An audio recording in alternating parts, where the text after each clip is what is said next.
let it be like this. Okay. Yes, sir.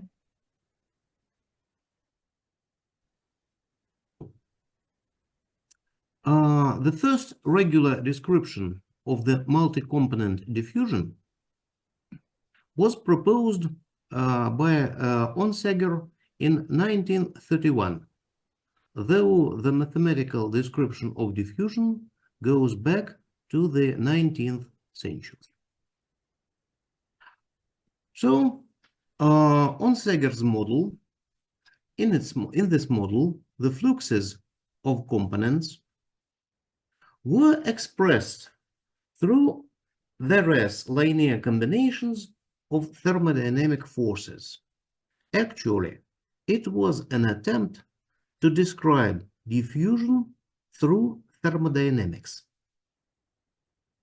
And the thermodynamic forces for pure diffusion process were the antigradients of the chemical potential. That gave this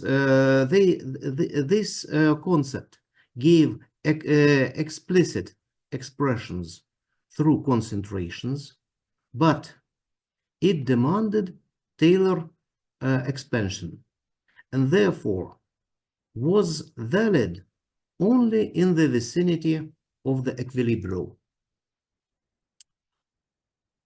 So, nevertheless, the equations proposed by Onsager described the evolution of concentrations. And in spite of the fact that the system was correct only in the vicinity of equilibrium, well, which was a serious limitation, it was at the same time serious progress. Well, later, multi-component diffusion attracted attention in 1950s. There was a series of papers, mainly by the American authors.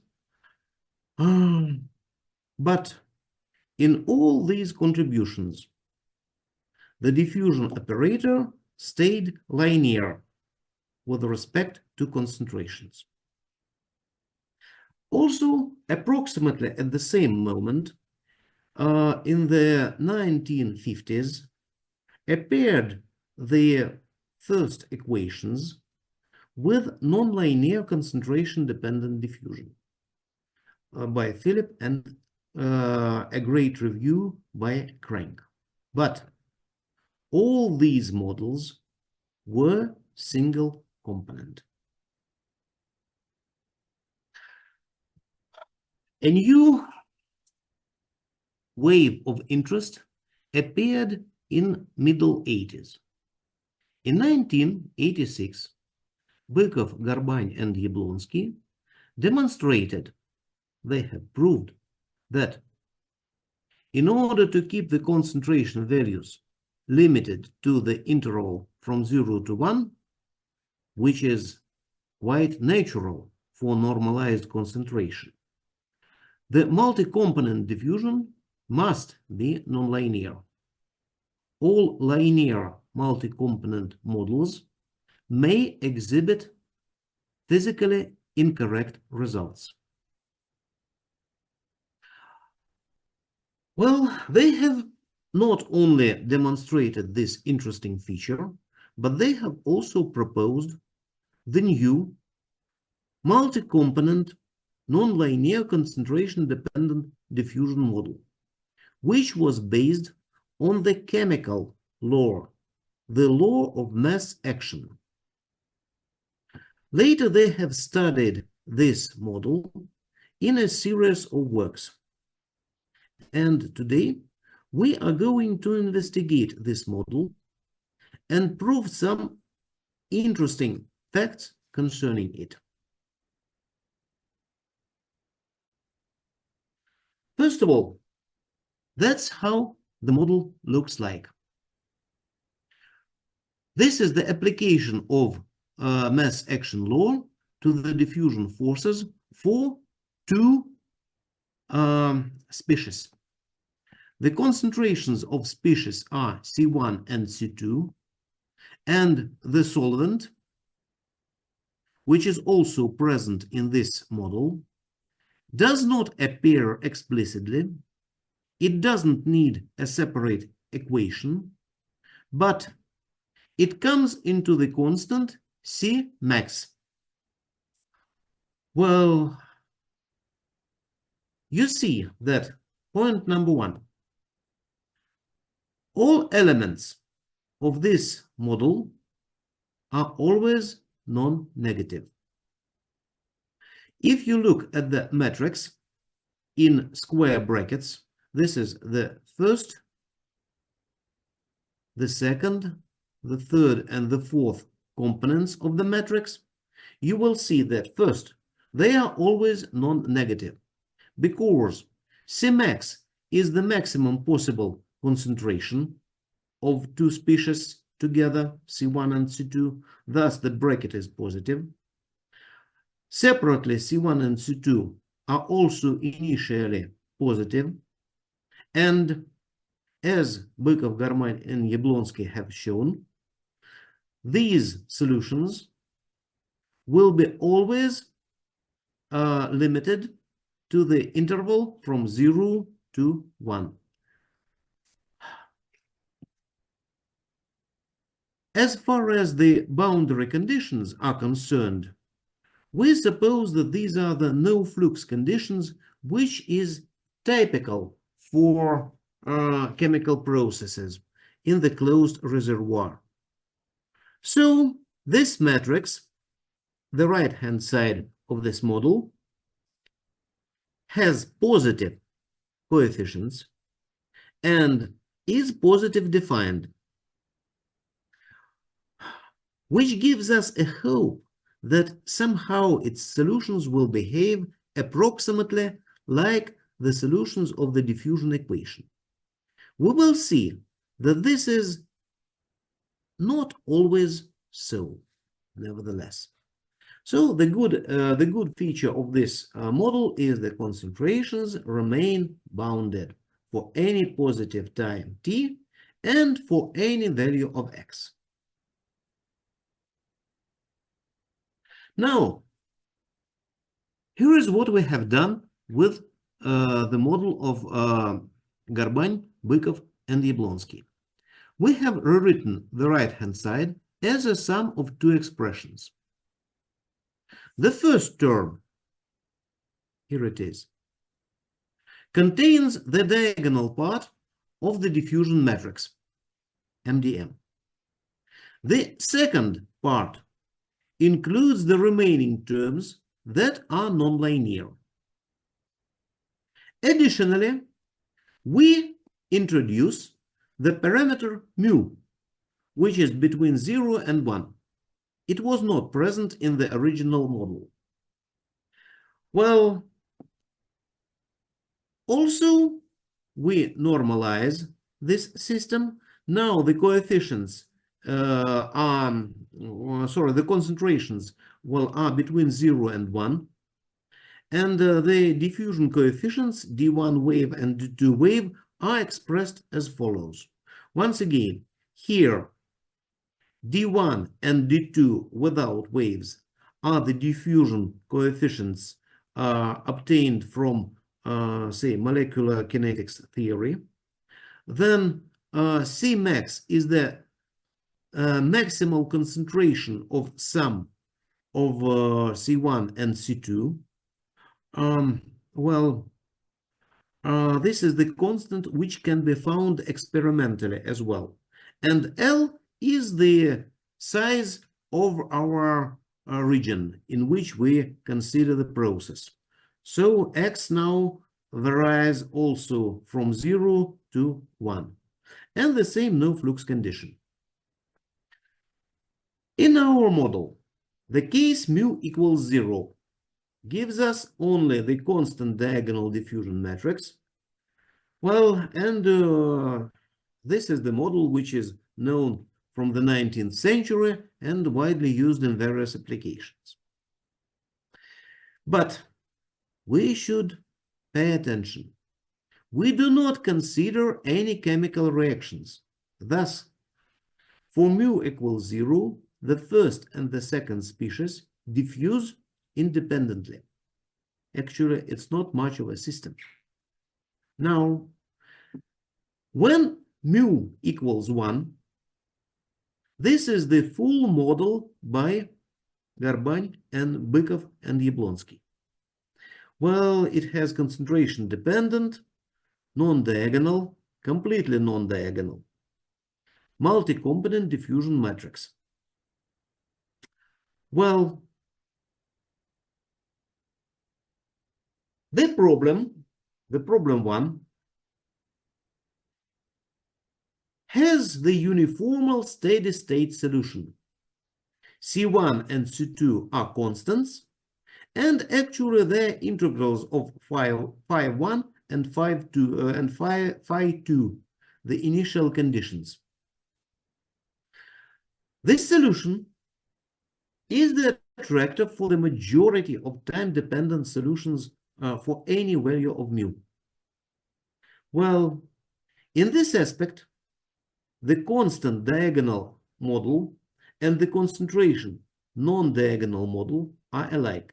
They both have this solution. C1 equals C1 star and C2 equals C2 star. The difference between them is in the characteristic time of attraction. For example, we have taken the following set of parameters. Please look, they are taken from literature, and they more or less describe sodium in ions and calcium ions in water.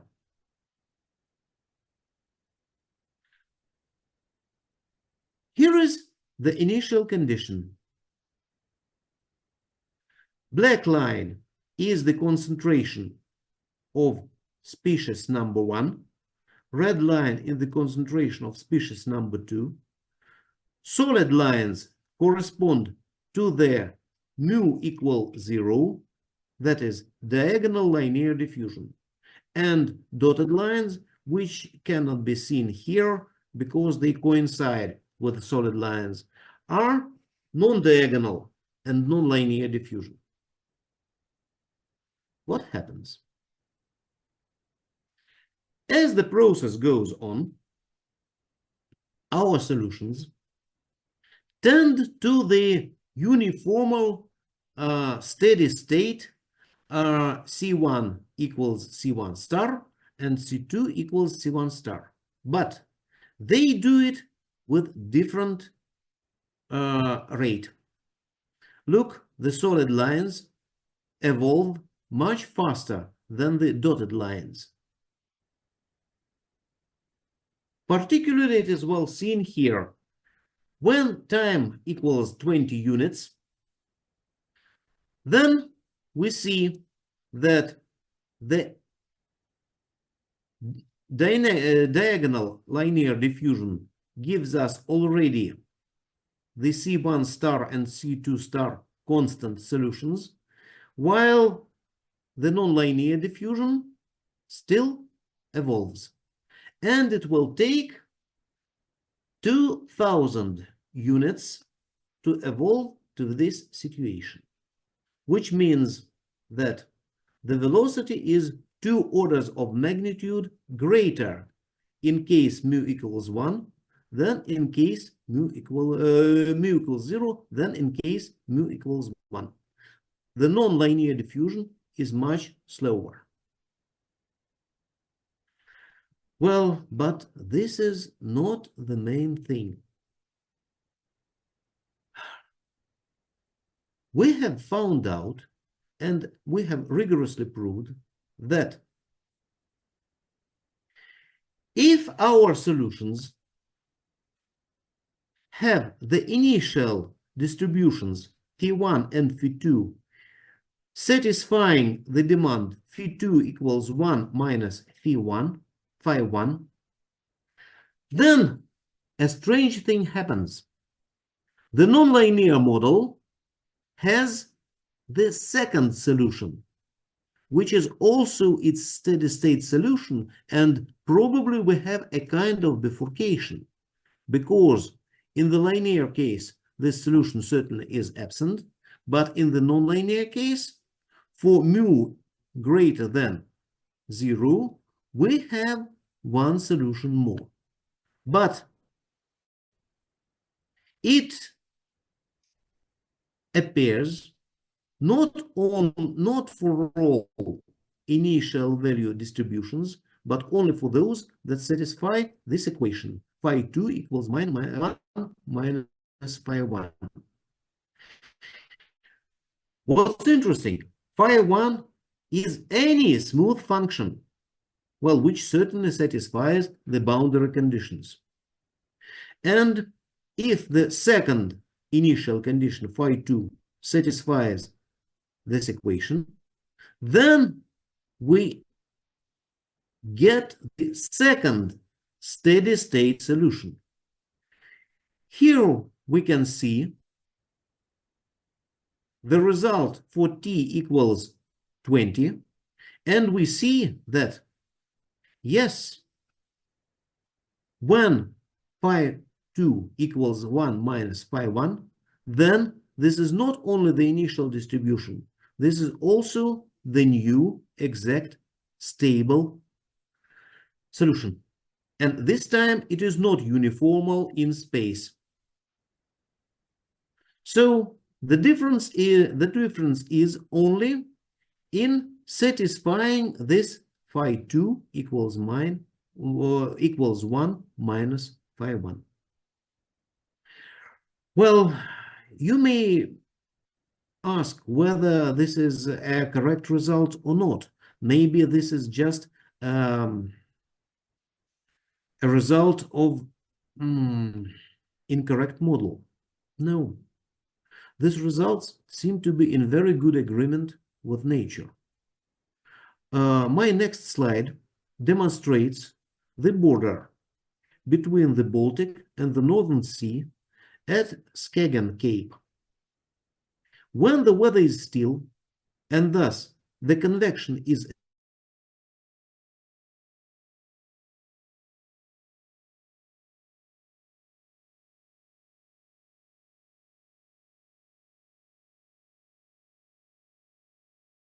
between the Baltic Sea to the left and the Northern Sea to the right, which have different concentrations of various salts, and they do not mix. Well, till the wind blows and there is convection besides the diffusion. So we think that the model by Bykov, Garbany, and Yablonsky better satisfies the demands, and it gives physically sensible solutions. They are bounded in the interval between 0 and 1, as concentrations should be. And more than that, they are in better agreement with the things we can observe in the sea. Thank you.